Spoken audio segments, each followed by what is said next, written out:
Welcome, everybody. Another edition of the Hurry Up, your boy, your host, Adam, and let's get right into it. Last week was the wild card round in the NFL playoffs, and you saw a lot of games of teams that deserved to be there, and you saw a game where a team did not belong to deserve to be there, and a lot of fight. This is what the wild card gives you. That's why they call it wild card round, because anything goes, anything can happen. You just got to punch your ticket to the tournament. Eagle fans, you punch your ticket to the tournament. You just met a team that was a little better than you at the moment in the Saints. They drove down the field, kicked the field goal. Now they're going to Seattle. We'll touch on that game in a minute. Kansas City, great season you guys had, guys, but Indianapolis, you couldn't hold them. I don't know what it was your defense. I put that game solely on Andy Reid and one missed play by Alex Smith. Remember we were talking about a few years ago the difference between Alex Smith and Eli Manning is they're better quarterbacks when they were in that NFC Championship game. Well, this is what you need.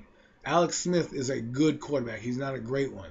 A great one drives you down the field, gets you in field goal range, and wins you the ball game.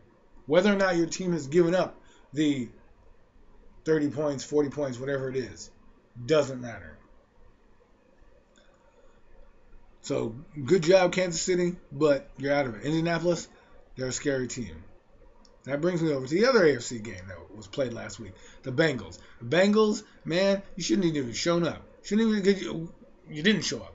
Flat out, you didn't show up. And now you have the Chargers who have come in there and put a little bit of a hurting on you guys. And now they're going to Denver. And Chargers and Denver, listen, people up in Mile High, you cannot rely on Peyton for this game. Your defense has got to come through because if anything, you saw that Ronnie Brown could run the football. You know that Ryan Matthews can run the football and Danny Woodhead can run the ball. That's what they're going to do. Run the football, keep Peyton Manning off the field. If that defense doesn't make any stops or get any pressure on Phillip Rivers, it's going to be a long day up a Mile High. Indianapolis is headed over to New England. Let me tell you, don't sleep on those Indianapolis Colts, Patriot fans. We're not sleeping on you guys because you are that team. You are the team that we respect because you got Tom Brady and all this. But let me tell you something. Don't sleep on the Indianapolis Colts. They will come by and they will beat you. And their defense is playing pretty well. They have been playing pretty well once they got to the playoffs. And now they're in the playoffs. Now they're in the dance. Let's flip it over to the NFC side. New Orleans. New Orleans is heading over to Seattle. It's going to be a rough game over there. Do I see New Orleans winning? Oh, I can easily see New Orleans winning. But that's going to be a hostile environment. They got Percy Harvin coming back. And I really do think people need to respect Percy Harvin. Because whether or not he plays or if he gets 15 touches in the game, that's a toll. You have nobody that can guard that man. That's like having Darren Sproles on the other side, except you got to see all season what Darren Sproles can do. This guy, Percy Harvin, hasn't seen the field, consistently. He saw the field at the end of the year, but you don't have a lot of game film on him, which allows you to not be able to game plan and not know what he's capable of yet. So look for a good, interesting matchup there over in Seattle, and I'll give you my picks after we talk about the last game. The 49ers, hard-fought game in Green Bay. Hard-fought. Really was. They did something I thought they wouldn't do, and that was they ran the football, took the time off the clock, did ball control offense, used less read option at the end of the drive to keep that drive going, and just basically pounded the rock and made little things happen. That Green Bay defense just couldn't rise up to the occasion at that time. And, of course, there's missed opportunities, and we can go through all the lists of missed opportunities for every team. But the bottom line is 49ers, you are advancing, and you're going to Carolina. Like I said, this is the thing. Don't sleep on the Panthers. Everyone's saying they don't have that many weapons. They have the exact weapons they need to play in this area right now in the cold weather in that area. It's not going to be super cold, but you run the football, you play physical defense. They're going to keep the game close, and they're going to try to create points via their defense. And of course, you're going to say everything that happened. Oh, well, their last game in Atlanta, they almost let Atlanta win. That's a division foe. A division foe knows you like your neighbor knows you.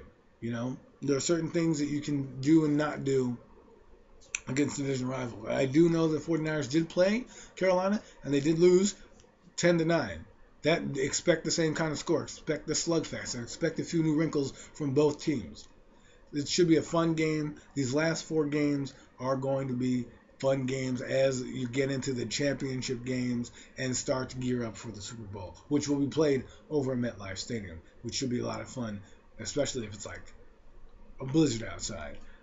My game picks, I'm going with the two underdogs in the AFC, which it could be good or it could be bad. But I'm gonna say I'm gonna say not in an upset.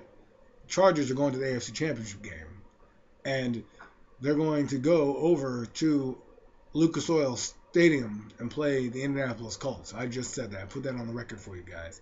And then over in the NFC side, I think it's going to be Carolina, and I think it's going to be Seattle. I don't get me wrong. I think both the 49ers, and if history is correct, one of these wild card teams is going to be in the Super Bowl. Um, so we'll see what happens. We haven't had a one versus one Super Bowl in a long time, or a top seeded Super Bowl. This could be the year. Also, it could be the year of a sleeper of a wild card team. But I'm thinking it's going to be Seattle, Carolina. Again, I like to go with them underdogs, and then Indianapolis, the Chargers. Who knows? I like to have fun with it. My picks are just for fun. When I don't want to go with the obvious, let me pick the Patriots. I like to stir the pot a bit. It gets nice conversations. A good conversation piece when you're at work, and let people know your knowledge of the game. So those are my picks. Those are the playoffs. And once the playoffs, and we'll get into this next week, and the Super Bowl is over, we talk about the off season, and we'll strictly focus on the two New York teams and their conferences and their divisions. We'll try to figure out what they need, as well as get into some basketball, keep up to date with some hockey and things like that. So let's do it. This has been your host of the sports, Adam. Love talking to you guys. See you soon.